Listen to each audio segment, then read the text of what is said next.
यहाँ पे मैं फंक्शन के बारे में कुछ इम्पोर्टेंट पॉइंट डिस्कस करूँगा। फंक्शन सबसे पहले ज़रूरत क्यों पड़ रहा है फंक्शन का यूज़ करने का? क्योंकि सपोज़ हम डिसाइड करते हैं कि फंक्शन यूज़ नहीं करते, तो क्या होगा कि हमारा सब कुछ जो कुछ भी राइट करेंगे ना, सब कुछ हमारे मेन फंक्शन के अंडर राइट करना पड़ेगा। उससे क्या होगा कि हमारा कोड जो है बहुत ही ज़्यादा लंबा हो जाएगा और उसका विजिबिलिटी भी बहुत घट जाएगा। तो उसके लिए क्या करते हैं, अपने कोड को डिवाइड करते हैं, मॉड्यूल्स में डिवाइड करते हैं, छोटा-छोटा मॉड्यूल्स में, कि हर सेक्शन ऑफ कोड क्या किस जॉब के लिए है, उसको एक अलग फंक्शन बना देते हैं।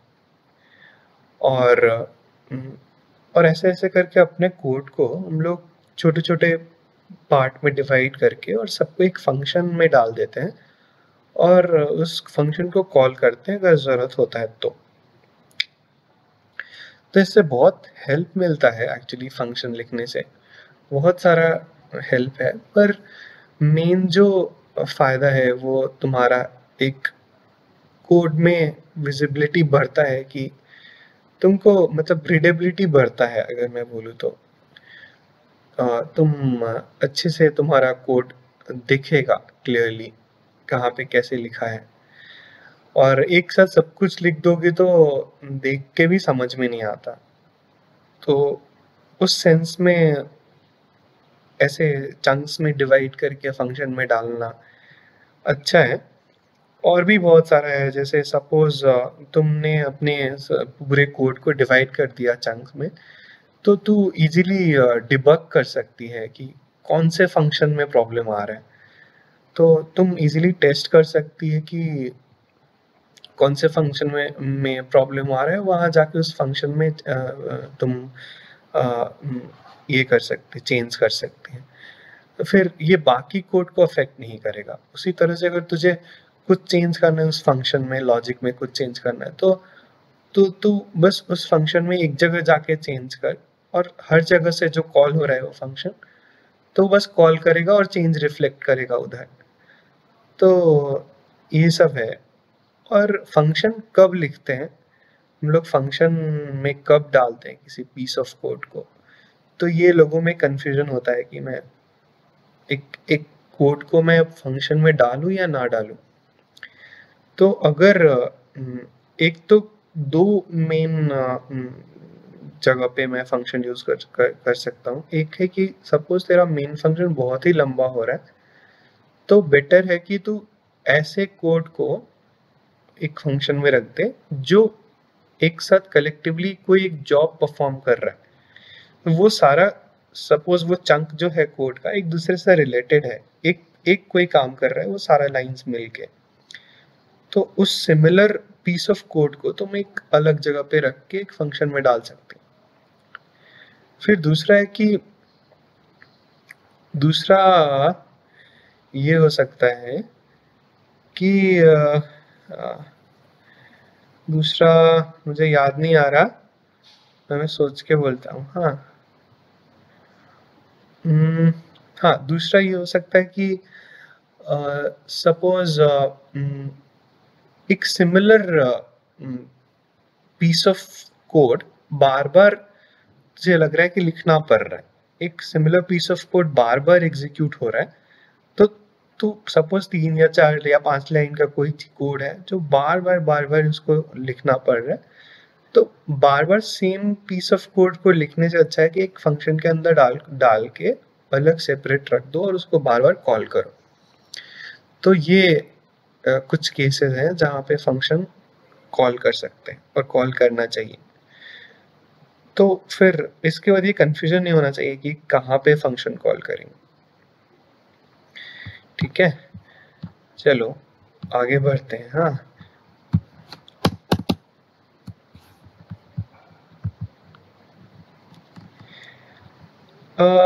फंक्शन का कुछ कंपोनेंट्स है, जैसे एक रिटर्न टाइप होगा फंक्शन का। रिटर्न टाइप वॉइड भी हो सकता है, जब मतलब ज़रूरी नहीं कि फंक्शन कुछ रिटर्न ही करे। फंक्शन हो सकता है कुछ एक टास्क परफॉर्म करके और कुछ रिटर्न ना करे वैल्यू, और कुछ फाइनल रिजल्ट मुझे जहाँ से मैंने कॉल किया वहाँ पे मुझे वापस सेंड ना करे कुछ रिजल्ट, तो वो मैं बस उसके लिए रिटर्न टाइप को वॉइड कर सकता हूँ। मतलब ये कंपाइलर को बताने के लिए कि कुछ रिटर्न नहीं करेगा तो इसके रिटर्न करने का वेट मत करो, और इसका रिटर्न वैल्यू को कहीं सेव करने का ज़रूरत नहीं, क्योंकि ये कुछ रिटर्न नहीं करने जा रहा। फिर इसका कुछ पैरामीटर्स होगा, सपोज इंट, इस केस में इंट ए इंट बी है, और इसको बोलते हैं पैरामीटर्स, और इसको जब फंक्शन कॉल करते हैं तो जो पास करते हैं वैल्यू उसको बोलते हैं आर्ग्यूमेंट्स। तो आर्ग्यूमेंट्स और पैरामीटर में ये डिफरेंस है। फंक्शन प्रोटोटाइप में, फंक्शन डेफिनेशन में जो वेरिएबल्स यूज करते हैं ब्रैकेट के अंदर उसको बोलते हैं पैरामीटर्स, और जो पास करते हैं वो है आर्ग्यूमेंट्स। अब देख, मेन के अंदर से हम लोग ये फन फंक्शन कॉल कर रहे हैं, 5 और 10 आर्ग्यूमेंट्स पास कर रहे हैं, और ए और बी में वो जाके स्टोर होगा। तो जब हम ऐसे लिखते हैं इंट ए और बी पैरामीटर में, तो एक्चुअली होता क्या है? होता ये है कि हम एक फंक्शन का स्टैक जो होता है, स्टैक, उसमें दो वेरिएबल क्रिएट कर रहे हैं, एक तरह से ऐसे दो इंटीजर क्रिएट कर रहे हैं। तो जैसे नॉर्मली एक इंटीजर को डिफाइन करते हैं ना, इंट ए इंट बी करके, वैसे ही यहाँ पे भी हो रहा है। तो बस ये है कि ये उसका इस तरह से ब्रैकेट के अंदर लिखने का मतलब बस होता है कि ए में, मतलब ए में यहाँ डिफाइन कर रहा हूँ और ब्रैकेट के अंदर लिखा, तो इसका क्या मीनिंग हुआ? इसका मीनिंग ये हुआ कि जब फंक्शन कॉल होगा तो 5 ए में असाइन होगा और 10 बी में असाइन होगा। मतलब एक तरह से तू ऐसे कर रही है, 5 और 10, इस तरह से एक तरह से ऐसे हो रहा है कि एक लोकल वेरिएबल क्रिएट हो रहा है। मतलब मैं अगर इसको चेंज करूं इस तरह से, मतलब मैं इसको यहाँ पे डाल के देखूं तो इक्विवेलेंट है इसके, इस तरह से। अगर तुम इसको अपने फंक्शन के अंदर इस तरह से इनिशियलाइज करती तो मतलब सेम ही बात होता, पर तुझे तो इनपुट लेना है ना बाहर से, तो यहाँ पे तो एक फिक्स्ड वैल्यू मैंने दे दिया 5 और 10, पर अगर मैं ब्रैकेट के अंदर डालता हूँ तो जो भी इसको कॉल करेगा तो कुछ भी वैल्यू अपना एक असाइन कर सकता है, इसलिए ब्रैकेट में देते हैं। पर ये याद रखना हमेशा कि ब्रैकेट में अगर देते हैं ना, फिर भी इसी तरह से एक तरह से इंटीजर क्रिएट हो रहा है, ऐसे क्रिएट हो रहा है ए के लिए। जब भी ऐसे लिखते हैं तो क्या होता है, एक इंट ए के लिए मतलब एक इंटीजर क्रिएट होता है, उसके लिए मेमोरी एलोकेट होता है कहीं पे। तो बस इस केस में फर्क इतना है कि हमारे यहाँ मेमोरी क्रिएट हुआ स्टैक में, इस फंक्शन का स्टैक में, तो स्टैक में क्रिएट हुआ और उसका वैल्यू क्या हुआ, इनिशियलाइज हुआ 5 से, बी का वैल्यू क्या हुआ 10 से, बस इतना ही फर्क है। फिर क्या हो रहा है कि हम लोग उस दोनों वेरिएबल्स को सम करके, जो भी इसका जो सम करने के बाद वैल्यू मिल रहा है उसको इंट में स्टोर कर रहे हैं, इंट सी में स्टोर कर रहे हैं और सी को रिटर्न कर रहे हैं। तो जब सी को रिटर्न करते हैं तो सपोज 10 और 5 को सम करना है, तो 15 यहाँ से रिटर्न हो जाएगा सी से। तो जब 15 यहाँ रिटर्न होता है तो ये x में यहाँ पे असाइन करने के लिए कोड लिखा हुआ है कि जो कुछ भी यहाँ फंक्शन रिटर्न करेगा वो जाके x में असाइन हो जाएगा। तो एक तरह से ये इस तरह से हुआ, int x इक्वल टू 15, ये कोड इस तरह से हुआ। सिमिलरली यहाँ पे जब सपोज यहाँ पे मैं फन फंक्शन कॉल करूँ, यहाँ से इस तरह से डायरेक्ट सी आउट के अंदर डाल दूं, तो यहाँ पे कुछ ना कुछ ये फंक्शन को रिटर्न करना चाहिए। तो फन अगर यहाँ से रिटर्न कर रहा है ऐसे इंटीजर, तो जो भी इंटीजर यहाँ पे रिटर्न कर रहा है वो यहाँ पे प्रिंट हो जाएगा। तो इस केस में डायरेक्टली यहाँ पे सी आउट जो है 15 को प्रिंट कर देगा, ये है। और एक और इम्पोर्टेंट चीज जो है वो ये है कि हम लोग मेन फंक्शन जब लिखते हैं तो इंट क्यों लिखते हैं यहाँ पे मेन का टाइप में? और यहाँ पे रिटर्न 0 क्यों करते हैं, ये एक इम्पॉर्टेंट पॉइंट है। तो सबसे पहले बात ये है कि जब भी एक कोड लिखते हैं ना, तो सबसे पहला जो फंक्शन एग्जीक्यूट होता है, कॉल होता है, वो होता है मेन। वो फंक्शन कौन कॉल करता है? वो ऑपरेटिंग सिस्टम कॉल करता है। मेन पहले कॉल होगा, उसके बाद बाकी जो हमने फंक्शन लिखा वो मेन के अंदर से कॉल होगा।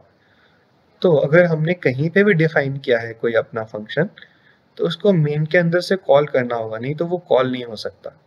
क्योंकि ओएस ने तो प्रोग्राम स्टार्ट कर दिया मेन कॉल करके, पर बाकी तुम्हारा रिस्पॉन्सिबिलिटी है कि तुम कौन सा फंक्शन कहाँ तूने डिफाइन किया, उसको कहाँ से कॉल करना है। तो तुझे सारा कॉल मेन के अंदर से करना है, क्योंकि मेन का ही कोड एग्जीक्यूट करता है ओएस।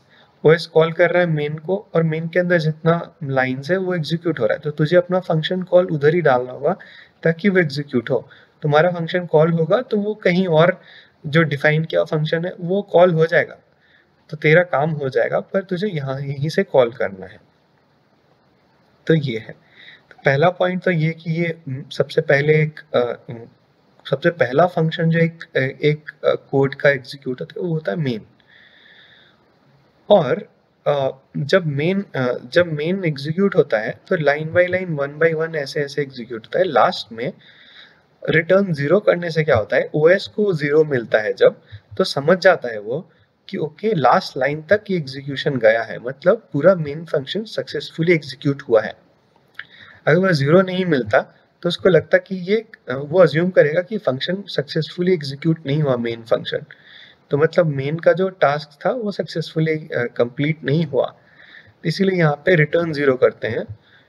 तो यहाँ पे रिटर्न 0 के चलते यहाँ पे इसका टाइप जो है, रिटर्न टाइप, वो भी इंट लिखते हैं। तो ये एक इम्पॉर्टेंट पॉइंट है। ओके, आगे बढ़ते हैं।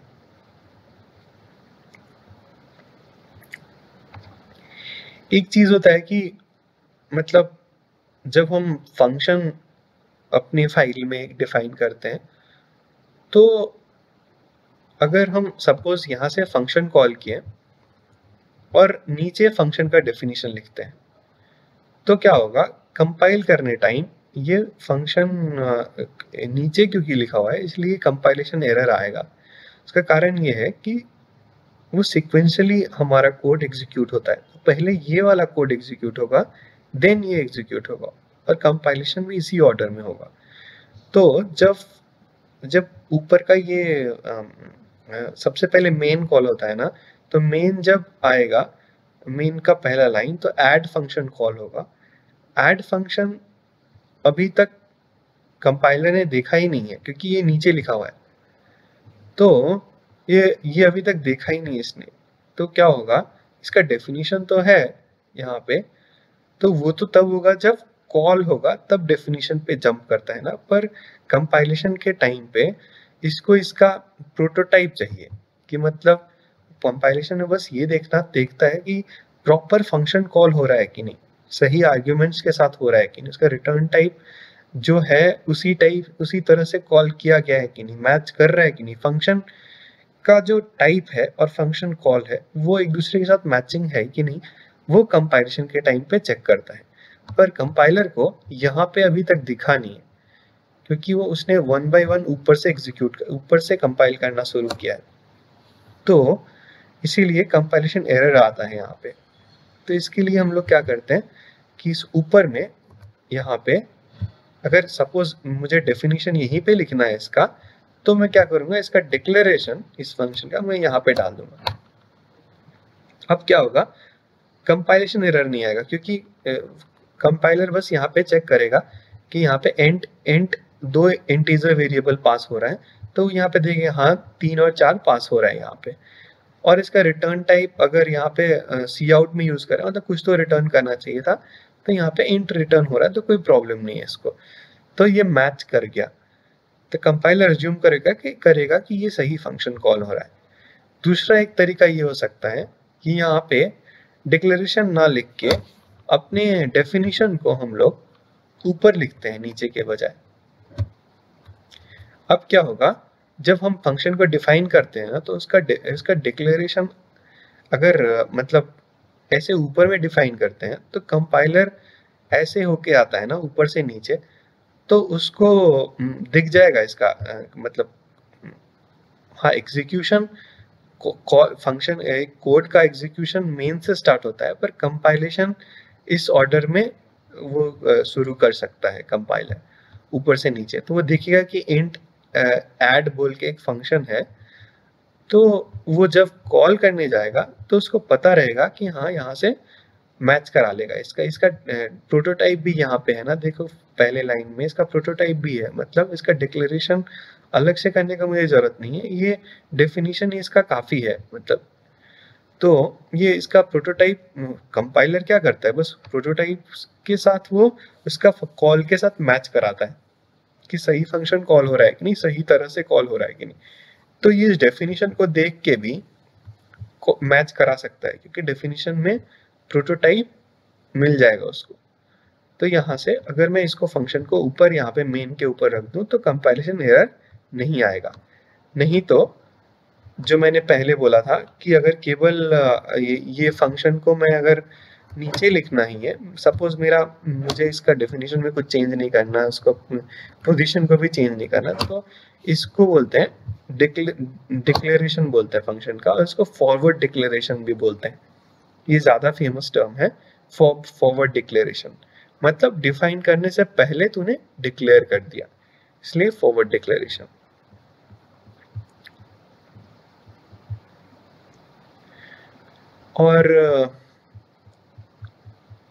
और जो एक चीज है वो है कि मल्टीपल फाइल्स को कैसे एग्जीक्यूट करते हैं एक साथ। ओके, उससे पहले मैं चलता हूँ एक और चीज पे कि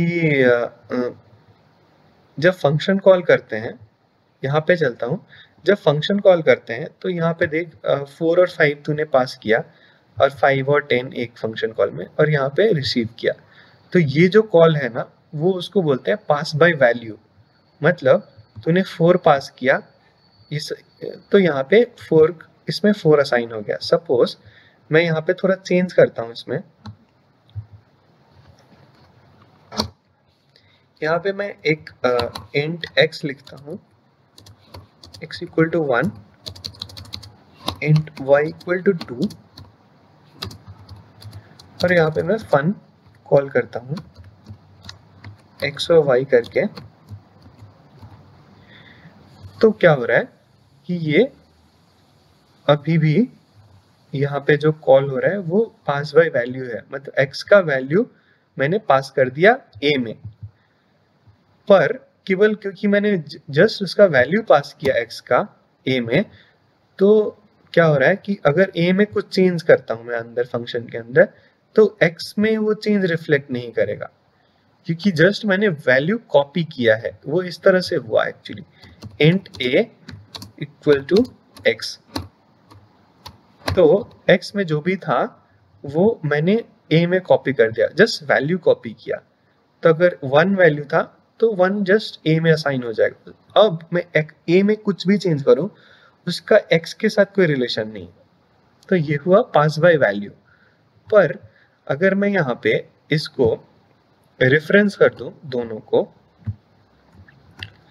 तो उसको बोलते हैं पास बाय रेफरेंस, मतलब मैं x का रेफरेंस पास कर रहा हूं यहाँ पे। तो ये इस तरह से हो जाएगा, इंट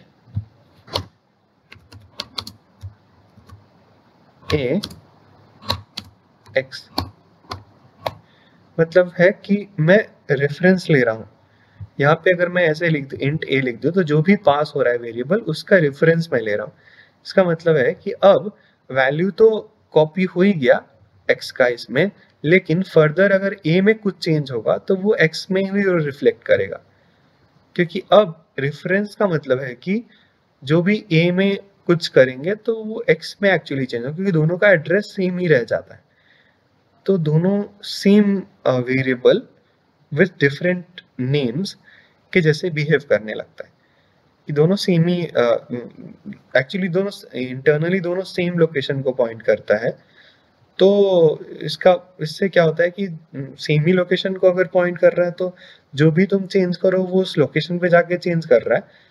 तो और दोनों दोनों सेम लोकेशन को पॉइंट कर रहा है, तो एक में अगर चेंज उस लोकेशन पे ही चेंज हो गया मतलब दोनों में चेंज हो गया इस तरह से।